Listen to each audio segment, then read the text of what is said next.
সুভদ্রা রান্নাঘরে আমার সকল দর্শক বন্ধুকে জানাই স্বাগত। আমি শিউলি। আজকে দেখো আমি দুটো ক্যাপসিকাম নিয়ে এসেছি, ক্যাপসিকাম দিয়ে রেসিপি বানাবো। তো ক্যাপসিকাম দিয়ে কি রেসিপি বানাচ্ছি চলো। আমি ক্যাপসিকামগুলো দেখো লম্বা লম্বা করে কেটে নিয়েছি, একদম সুন্দর করে পরিষ্কার করে ধুয়ে, আর সেরকমভাবেই লম্বা লম্বা করে পেঁয়াজগুলো আমি কেটে নিয়েছি। এবারে আমি তোমাদের দেখাচ্ছি কি করব।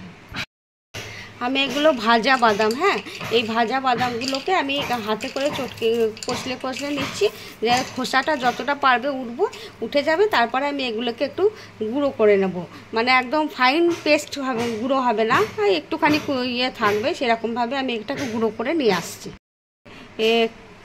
বাদাম ভাজাটা একদম গুঁড়ো করে নিয়েছি, ফাইন পেস্ট না, একটুখানি কিচি কিচি আছে, ঠিক আছে। এটা গুঁড়োটা আমার রেডি। দেখো এবার আমি কি করছি, দেখো এটা অসম্ভব সুন্দর একটা খাবার। এইটা যে আমি বাদামটা গুঁড়ো করেছি, বাদাম গুঁড়োটা আমি ঢেলে দিলাম। বাদাম গুঁড়োটা ঢেলে দেওয়ার পরে আমি কি মিক্সড করছি দেখো। এর সাথে কাশ্মীরি রেড চিলি পাউডার দিয়ে দিলাম, কিছুটা হলুদ গুঁড়ো দিয়ে দিচ্ছি, কিছুটা কসুরি মেথি, এটা ধনে আর জিরের গুঁড়ো দিয়ে দিলাম,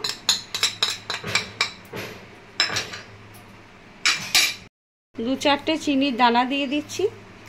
আমি যেহেতু সব রান্নাতেই মোটামুটি চিনি দিই, আর স্বাদ অনুযায়ী লবণ দিয়ে দিলাম, আর এটা চাট মশলা দিয়ে দিচ্ছি, হ্যাঁ, কিছুটা চাট মশলা দিয়ে দিলাম। এবারে আমি এগুলোকে খুব ভালো করে মিক্সড করে নেব। মিক্সড করে আমি কিছুক্ষণ রেস্টে রেখে দেব। আমি অল্প করে একটু তেল দিয়ে দিলাম। আমি ফোড়নে দেখো একটু জিরে দিয়ে দিলাম,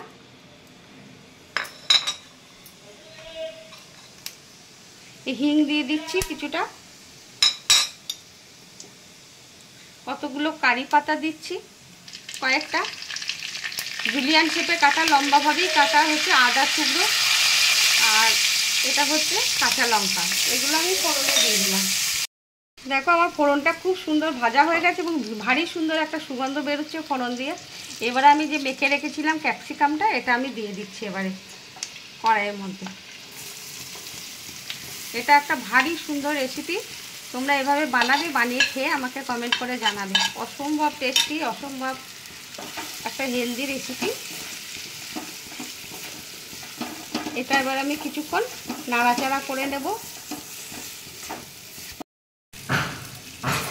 এটা কিন্তু একদম গলে যাবে না, ক্রাঞ্চি ভাব থাকবে। এটা একটু যা নাড়াচাড়া করে নিলাম, মানে সতে করার মতন, হ্যাঁ। আর আমার দেশ বা দেশের বাইরে যে সকল বন্ধুরা আমার সাথে আমার পাশে আছো, তাদেরকে জানাই অসংখ্য ধন্যবাদ, অনেক অনেক ভালোবাসা আমার সাথে থাকার জন্য।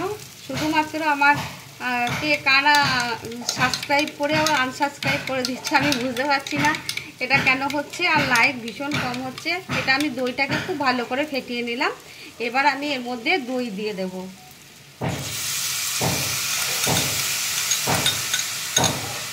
অসম্ভব একটা টেস্টি খাবার, তোমরা এইভাবে বানাবে। এত সুন্দর সুগন্ধ বেরোচ্ছে, আমি তোমাদের বলে বোঝাতে পারবো না।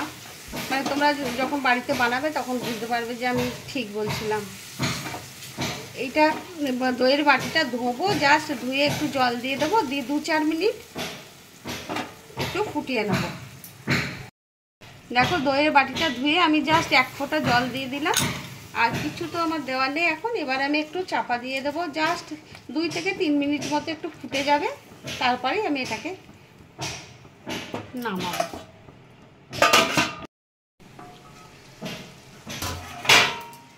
দেখো 2-3 মিনিট হয়ে গেছে, আমার রান্না একদম ডান হয়ে গেছে।